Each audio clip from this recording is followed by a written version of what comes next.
Did you ever wonder how often should you be peeing and what to do if you're going all the time?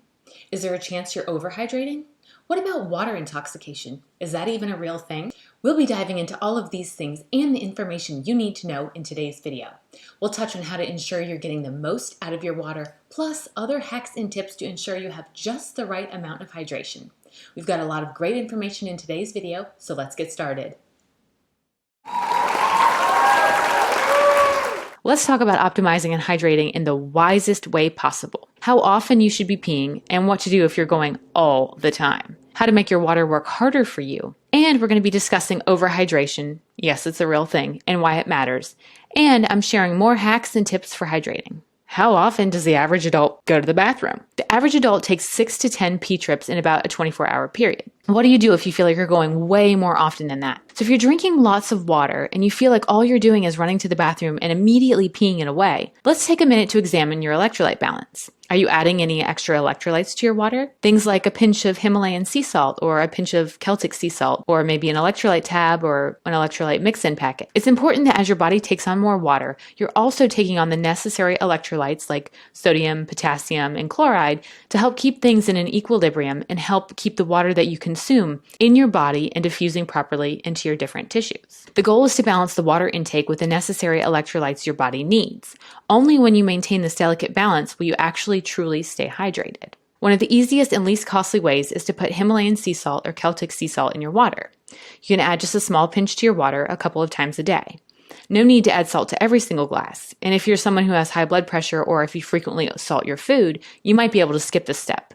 If I'm feeling fancy, I like to use the Sakara Beauty Water Drop to help me make my water perform at the highest level possible. These beauty drops often include ionic trace minerals designed to nourish your body and provide what it needs to function and thrive. This is important because we often don't get important trace minerals or ions from our food alone, and the right supplementation can make all the difference. I like these drops in particular because they contain over 72 different ionic minerals that help promote bright, clear skin and help replenish essential nutrients. Ions and minerals are necessary for cellular hydration, pH balance, even hormonal regulation, and the right supplementation can give your body a boost. If you're in your eating window, another great option is to use electrolyte packets such as Liquid IV or any other powdered electrolytes designed to be mixed into water like Pedialyte or Nun tablets.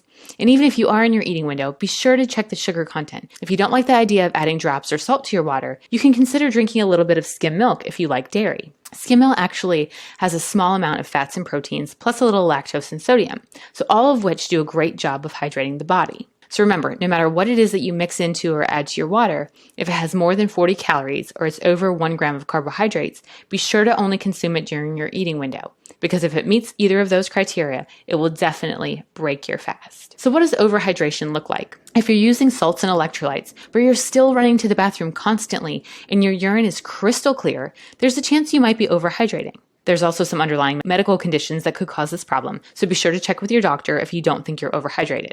The same thing applies if you're waking up multiple times in the middle of the night to go to the bathroom. Provided there's not another health issue going on, you might just be overhydrating. If your sleep is being interrupted by a full bladder because you're overhydrating, you might want to consider cutting back on the fluids that you drink just before you go to bed. Fragmented sleep is not great for your body, and it can even be more harmful than being slightly dehydrated. There's also a more rare phenomenon, but something associated with overhydration called water intoxication.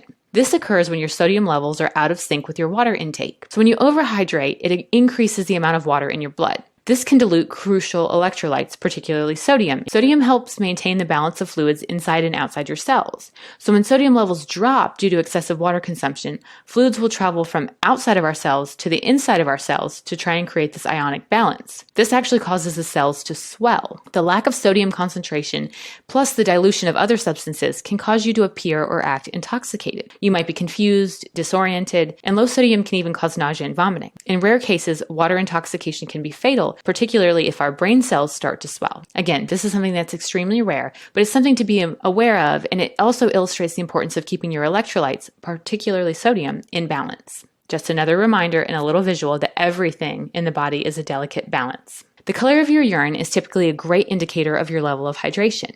If you're hydrated appropriately, it'll be a very pale yellow or nearly clear color. If you need to hydrate more, your urine will be darker, like beer colored or even amber colored. If it's very dark, you might have a health condition going on or be extremely dehydrated. It's also important to note that certain fruits or vegetables like rhubarb or carrots, or eating foods with certain types of food coloring or dyes can cause dark colored urine. Even some medications can affect the color of your urine. So if you're concerned about the color of your urine, or if it's darker than it should be for the amount of water you've been drinking or how much you think you're hydrating, be sure to check with your doctor or other certified medical provider. If you're looking for more fun ways to up your water intake, consider a reusable silicone or bamboo straw and make sipping even easier. A great tip that I learned from a previous client is to keep a large bottle of water with you all the time. Make it heavy, almost too heavy to carry around, so you're actually inspired to drink and lighten the load throughout the day. You can consider having a friend join you in increasing your water intake and make it a friendly competition, or just have each other as accountability buddies for hydration. If you don't want to ask anyone else to drink more water with you, try to use a tracking app like Waterlogged to keep track, or use a water drinking reminder widget on your phone and have a competition with yourself to out-hydrate your numbers from the previous day or your overall intake from the previous week. If you like sparkling water, add fresh fruit or other flavor enhancers to liven up those bubbles.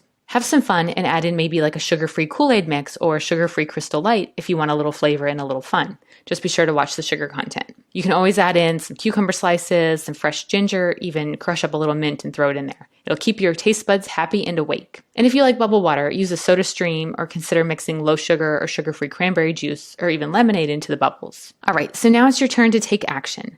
Evaluate your current level of hydration. Make a plan to hydrate appropriately while keeping your electrolytes balanced. Consider a couple of different strategies, one for during your fasting window and one to use during your eating window. Be sure to share your favorite ways to balance hydration and electrolytes with us. All right, so there you have it. Everything you ever wanted to know about urine and hydration and more. Plus the warning signs you'll want to look out for if your hydration is out of balance. If you have any questions, please leave them down below in the comments. I'd love to hear from you. As always, if you like my content, please give it a big thumbs up so it can spread to more people, and consider subscribing if that's something that speaks to you. I don't want you to miss a thing. If you're hungry for more intermittent fasting content, check out this amazing video right here.